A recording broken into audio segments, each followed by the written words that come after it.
نحمده ونصلي على رسوله الكريم اما بعد فاعوذ بالله من الشيطان الرجيم بسم الله الرحمن الرحيم ان اول بیت وضع للناس صدق اللہ العظیم۔ آج ہم کعبۃ اللہ کی تاریخ اور کن ادوار میں ان کی کس نے تعمیر کی، اس موضوع پہ گفتگو کریں گے۔ سرزمین پر سب سے پہلا گھر جسے اللہ تبارک و تعالیٰ کی عبادت کے لیے بنایا گیا وہ بیت اللہ شریف ہے۔ اللہ تبارک و تعالیٰ نے اسے مرکزیت کا درجہ دیا اور اسے قبلہ ہونے کا اعزاز اور شرف بخشا۔ اس کو کعبہ بھی کہتے ہیں۔ کعبہ اس اعتبار سے کہتے ہیں کہ اگر اس کا معنی بلندی ہو تو مفہوم یہ بنتا ہے کہ جب دنیا میں پانی ہی پانی تھا تو سب سے پہلا جو نمودوار ہونے والا جگہ اور مقام تھا جہاں پہ بیت اللہ شریف کی تعمیر ہوئی وہ زمین کا حصہ تھا۔ اس بلندی اور ظاہر ہونے کی وجہ سے اسے کعبہ کہا جا گیا، اور اسی طرح کعب اس مربع 4 کونوں والے کمرے کو کہا جاتا ہے جو بیت اللہ کی شکل میں آج موجود ہے۔ قرآن مقدس میں اسے بیت عتیق قرار دیا گیا۔ عتیق کا ایک مفہوم قدیم کے معنی میں آتا ہے کہ سب سے پرانا اور پہلا گھر، اور ایک مفہوم آزاد کے معنی میں آتا ہے کہ بیت اللہ ہمیشہ فسادی اور ظالموں کے شکنجوں سے آزاد رہا ہے۔ یہ مسلسل باطل قوتوں کے ہاتھ میں کبھی نہیں رہا۔ بیت اللہ شریف کو سب سے پہلے تعمیر کرنے والے ملائکہ ہیں۔ اللہ کے حکم سے انہوں نے اس کی تعمیر کی۔ اس کے بعد جب آدم علیہ السلام کی اللہ پاک نے تخلیق فرمائی اور اسے دنیا میں اتارا تو اپنی عبادت اور بندگی کے لیے ایک مقام بیت اللہ کے نام سے انہیں تعمیر کرنے کا حکم دیا۔ حضرت آدم علیہ السلام نے دنیا کے تقریباً 5 پہاڑ جو مقدس پہاڑ ہیں ان سے پتھر لائے۔ ان میں جبل طور زیتہ، جبل طور سینا، جبل جودی، جبل حوراں اور جبل نبنان کے نام شامل ہیں۔ وہاں سے حضرت آدم علیہ السلام نے پتھر لائے اور بیت اللہ کی تعمیر کی۔ اس کے بعد دوسری مرتبہ تعمیر حضرت شیس علیہ السلام نے کی۔ شیس علیہ السلام سے لے کر ابراہیم علیہ السلام تک تاریخ خاموش ہے کہ ان ادوار میں کس نے کیسی تعمیر کی ہے۔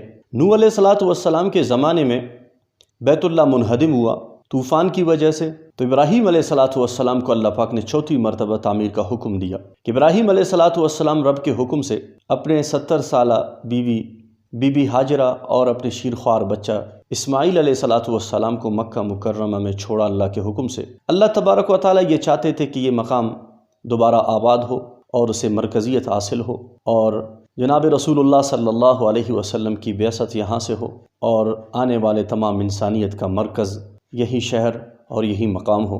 تو ابراہیم علیہ السلام جب 4تھی مرتبہ مکہ مکرمہ آئے اور اپنے بیٹے سے ملاقات کی تو اس وقت ان کی عمر تقریباً 100 سال، اور اسماعیل علیہ السلام کی عمر اس وقت 30 سال تھی۔ اللہ کے حکم سے انہوں نے دوبارہ بیت اللہ کی تعمیر کی، اور حجر اسود جو پتھر آدم علیہ السلام اپنے ساتھ جنت سے لے کے آئے تھے اس کو اللہ تبارک و تعالیٰ نے طوفان نوح میں محفوظ رکھا۔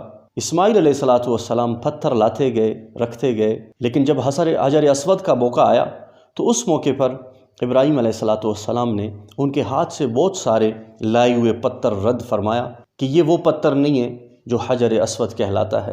آخر میں وہ پتھر حجر اسود کا اسماعیل علیہ السلام جبل ابو قبیس سے لے کے آیا، تو اسماعیل علیہ السلام نے اسے پہچان لیا، تو اللہ کے حکم سے اسے وہ وہاں پہ نصب کیا۔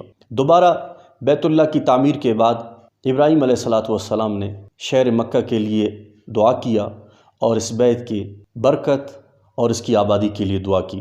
اللہ نے اسے قبول فرمایا، اور لوگوں کے دل اس طرف کھینچتے چلے جاتے ہیں، اور وہاں پہ ہم حج کا فریضہ ادا کرتے ہیں، عمرہ ادا کرتے ہیں، طواف جیسی عبادت کرتے ہیں۔ ابراہیم علیہ السلام کے بعد بیت اللہ شریف کی 5ویں مرتبہ تعمیر عمالقہ بن ارم ان کے خاندان نے کی، اور 6ٹھی مرتبہ تعمیر قبیلہ جرہم اور ان کے اولادوں نے کی۔ 7ویں مرتبہ تعمیر قصی جو آپ صلی اللہ علیہ وسلم کے خاندان اور ان کے پرداداؤں میں سے ایک تھے، انہوں نے بیت اللہ کی تعمیر کی۔ یہ تعمیر رسول اکرم صلی اللہ علیہ وسلم کی ولادت سے تقریباً 200 سال پہلے کی تھی۔ اس کے بعد حضرت عبد المطلب کے زمانے میں جب ابرہہ نے چاہا کہ میں بیت اللہ کو منہدم کروں، اور انہوں نے اپنے طور پر ایک گھر بنایا اور اسے مرکزیت دلانے کے لیے کوشش کی۔ جب وہ مکہ پر چھڑ دوڑنے کے لیے ہاتھیوں کا لشکر لے کر آیا تو اللہ نے اس لشکر کو برباد کر دیا، اسے نیست و نابود کر دیا، وہ اپنے ان عزائم میں ناکام ہوا۔ اللہ تبارک و تعالیٰ سورۃ الفیل میں اس واقعے کی تفصیل بتاتے ہیں۔ اور اس کے بعد رسول اکرم صلی اللہ علیہ وسلم کے زمانے میں جب آپ صلی اللہ علیہ وسلم کی عمر تقریباً 35 برس تھی، طوفان کی وجہ سے بیت اللہ منہدم ہوا تھا، تو قریش نے بیت اللہ کو تعمیر کرنے کا ارادہ کیا اور انہوں نے فیصلہ کیا کہ ہم اپنے حلال کمائی سے اس کی تعمیر کریں گے۔ تو انہوں نے بیت اللہ شریف کی تعمیر کی، اور اس میں جو حصہ حتیم کا رہتا ہے، پیسے نہ ہونے کی وجہ سے انہوں نے اس کو باہر چھوڑا، لیکن ایک چھوٹی سی دیوار لگا دی تاکہ طواف کرنے والے کو معلوم ہو کہ طواف اس کے باہر سے کیا جائے۔ آپ صلی اللہ علیہ وسلم نے باقاعدہ اس تعمیر میں حصہ لیا، اور جب حجر اسود کو رکھنے کا موقع آیا تو قبائل آپس میں دست و گریبان ہونے لگے تھے کہ ہم اس برکت کو حاصل کریں گے حجر اسود رکھنے کا۔ تو قریب تھا کہ ان میں جھگڑا ہو، اختلاف ہو، تو آپ صلی اللہ علیہ وسلم نے ان کے درمیان فیصلہ فرمایا۔ ان کو کہا کہ ایک چادر بچھائی جائے، اور اس پہ آپ صلی اللہ علیہ وسلم نے حجر اسود کو رکھا، اور مختلف قبائل کے سرداروں کو کہا کہ سب چادر کو کونوں سے لے لے اور اس کو ہٹائے۔ تو قبائل کے سردار بہت خوش ہوئے کہ یہ بہت اچھا فیصلہ ہے، سب کا حصہ ہو رہا ہے اس کے رکھنے کے۔ تو انہوں نے اس چادر کو اٹھایا۔ جب وہ مقام حجر اسود کا آیا تو آپ صلی اللہ علیہ وسلم نے اپنے ہاتھ مبارک سے حجر اسود کو اٹھا کر اس مقام پر رکھا۔ قریش کے بعد بیت اللہ شریف کی تعمیر حضرت عبداللہ بن زبیر نے کی۔ حضرت عبداللہ بن زبیر رضی اللہ تعالیٰ عنہ کے سامنے یہ حدیث تھی کہ آپ صلی اللہ علیہ وسلم نے خواہش کا اظہار کیا تھا کہ میں بیت اللہ شریف کو حضرت ابراہیم علیہ السلام کی بنیادوں پر دوبارہ تعمیر کروں، کہ قریش نے جو تعمیرات چھوڑے تھے اس وقت پیسوں کی کمی کی وجہ سے میں اس حتیم کو بھی شامل کروں۔ اور ابراہیم علیہ السلام کے زمانے میں بیت اللہ کے 2 دروازے تھے، شرقی اور غربی، ایک سے لوگ داخل ہوتے تھے، دوسرے سے نکلتے تھے، اور یہ دروازے تقریباً زمین کے ساتھ ملی ہوئی تھی۔ تو حضرت عبداللہ بن زبیر نے اسی نہج پر دوبارہ اس کو تعمیر کیا۔ حضرت عبداللہ بن زبیر کے بعد بیت اللہ شریف کی تعمیر حجاج بن یوسف نے کی۔ خلیفہ عبد الملک بن مروان نے ان کو خط لکھا، اور حجاج بن یوسف نے دوبارہ اس تعمیر کو قریش کی تعمیر اور اس نہج پر قائم کیا۔ ایک دروازہ جو غربی دروازہ کہلاتا ہے اس کو قائم رکھا اور اس کو بلند رکھا، اور اسی طرح حتیم کو دوبارہ باہر چھوڑا گیا۔ حجاج بن یوسف کے بعد بیت اللہ شریف کی 11ویں مرتبہ تعمیر سلطان مراد نے کی۔ یہ تقریباً 1040 ہجری کا زمانہ ہے۔ قریش اور سلطان مراد کی تعمیر کے فاصلہ تقریباً 966 سال بنتا ہے۔ آج تک وہی تعمیر چلی آ رہی ہے۔ مختلف ادوار میں بادشاہوں نے اس کی تعمیر کو دوبارہ نئے سرے سے کرنے کی کوشش بھی کی اور سوچا بھی، لیکن علماء کرام کی مخالفت اور رکاوٹ کی وجہ سے انہوں نے اس کو تعمیر دوبارہ نہیں کی، اور نہ ان میں کوئی زیادتی کی نہ اس میں کمی کی۔ آج بھی بیت اللہ شریف اپنے آب و تاب کے ساتھ قائم و دائم ہے، اور یہ قیامت تک قائم دائم رہے گا۔ حجر اسود، اس مقام کو رکن حجر اسود کہا جاتا ہے، اور دوسرا کونا اس کا رکن عراقی کہلاتا ہے۔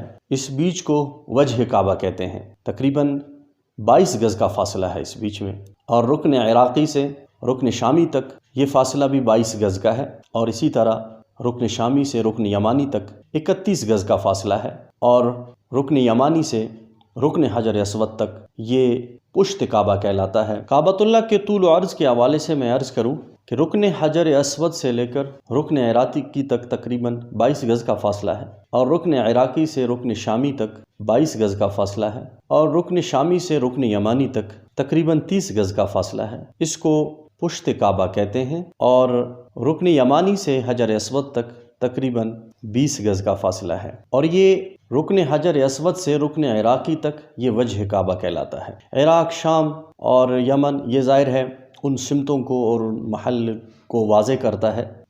حجر اسود ایک پتھر ہے، جنت سے آدم علیہ السلام اسے اپنے ساتھ لے کر آئے۔ شروع میں اس کا رنگ سفید تھا اور بعد میں سیاہ ہوتا گیا۔ اس کی فضیلت یہ ہے کہ جب اس کے پاس کوئی دعا کرے اللہ تبارک و تعالیٰ دعا قبول فرماتے ہیں۔ آپ صلی اللہ علیہ وسلم نے اسے بوسہ دیا ہے، اور اس کی یہ خاصیت ہے کہ یہ آگ میں نہیں جلتا اور گرم بھی نہیں ہوتا، اور اگر پانی میں اسے گرا دیا جائے تو وہ ڈوبتا بھی نہیں ہے۔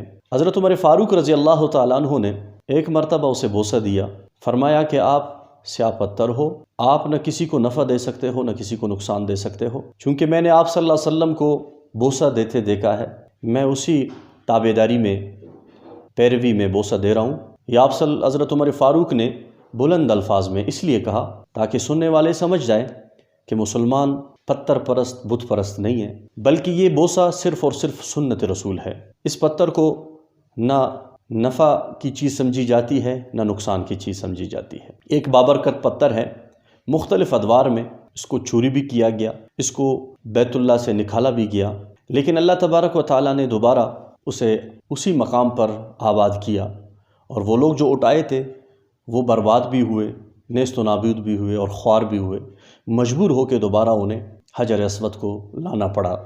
اسی طرح غلاف کعبہ کو تبدیل کرنے کی ایک تاریخ ہے۔ عیسوی تاریخ سے قبل اسد نامی ایک شخص نے سب سے پہلے کعبۃ اللہ پر غلاف چڑھایا، اور اس کے بعد مختلف ادوار میں غلاف کعبہ چڑھاتے جائے جاتے تھے، لیکن اس وقت یہ طریقہ تھا کہ سابقہ غلاف کو اتارا نہیں جاتا تھا، اس کے اوپر دوسری غلاف کو چڑھایا جاتا تھا۔ آپ صلی اللہ علیہ وسلم نے بھی غلاف کعبہ چڑھایا، حضرت ابو بکر صدیق، حضرت عمر فاروق، حضرت عثمان کے زمانے میں بھی غلاف کعبہ چڑھائے گئے۔ عبداللہ بن زبیر رضی اللہ تعالیٰ عنہ نے سابقہ جتنے بھی غلاف تھے ان کو اتارا، ایک نئے سرے سے غلاف پہنایا بیت اللہ کو، اور اس کے بعد سے اب تک سابقہ غلاف کو اتارا جاتا ہے اور نیا پہنایا جاتا ہے، کیونکہ اس سے پہلے جب مختلف غلافیں لٹکی ہوتی تھی تو کئی مرتبہ آگ بھی لگ گیا تھا، جس کی وجہ سے سابقہ غلافوں کو اب اتارا جاتا ہے اور ہر سال غلاف کعبہ پہنایا جاتا ہے۔ یہ اعزاز ایک دفعہ پاکستان کے حصے میں بھی آیا ہے کہ پاکستان نے غلاف کعبہ بنایا اور باقاعدہ اسے کعبے پر چڑھایا گیا، تو یہ اعزاز پاکستان کو بھی حاصل ہے، اور آج کل سعودی عربیہ میں بھی باقاعدہ اہتمام کے ساتھ غلاف کعبہ پہنایا جاتا ہے۔ یہ بیت اللہ کا گھر ہے، اس میں تولیت اور ولایت کے اعتبار سے اگر ہم تاریخ کا مطالعہ کریں کہ اس کے متولی کون رہے ہیں، ابراہیم علیہ السلام، اس کے بعد اسماعیل علیہ السلام، اس کے بیٹے نائب، اور پھر اس کے نانا مزاج کے حصے میں آیا۔ ان کے خاندان نے اسماعیل علیہ السلام کی خاندان کے ساتھ تشدد، جبر، زیادتی کی اور ولایت کو اپنے قبضے میں لیا۔ اسی میں سے ایک فرد جس کا نام عمرو بن ربعہ تھا، اس نے سب سے پہلے بغاوت کر کے بیت اللہ میں بت رکھے، اور اس طرح بت پرستی کا آغاز بیت اللہ کے اندر سے ہوا۔ پھر مختلف ادوار میں بت نکالے بھی گئے، ڈالے بھی گئے۔ ظاہر ہے مختلف خیالات کے لوگ آتے گئے، جن کے نظریہ عقیدہ ٹھیک رہا انہوں نے اسے صاف کیا، جن کا نظریہ اور عقیدہ غلط رہا تو اس نے بت رکھ کے اس میں۔ آخر میں جناب رسول اللہ صلی اللہ علیہ وسلم نے بیت اللہ شریف کو فتح مکہ کے موقع پر بتوں سے پاک کیا۔ اس وقت تقریباً 360 بت رکھے گئے تھے۔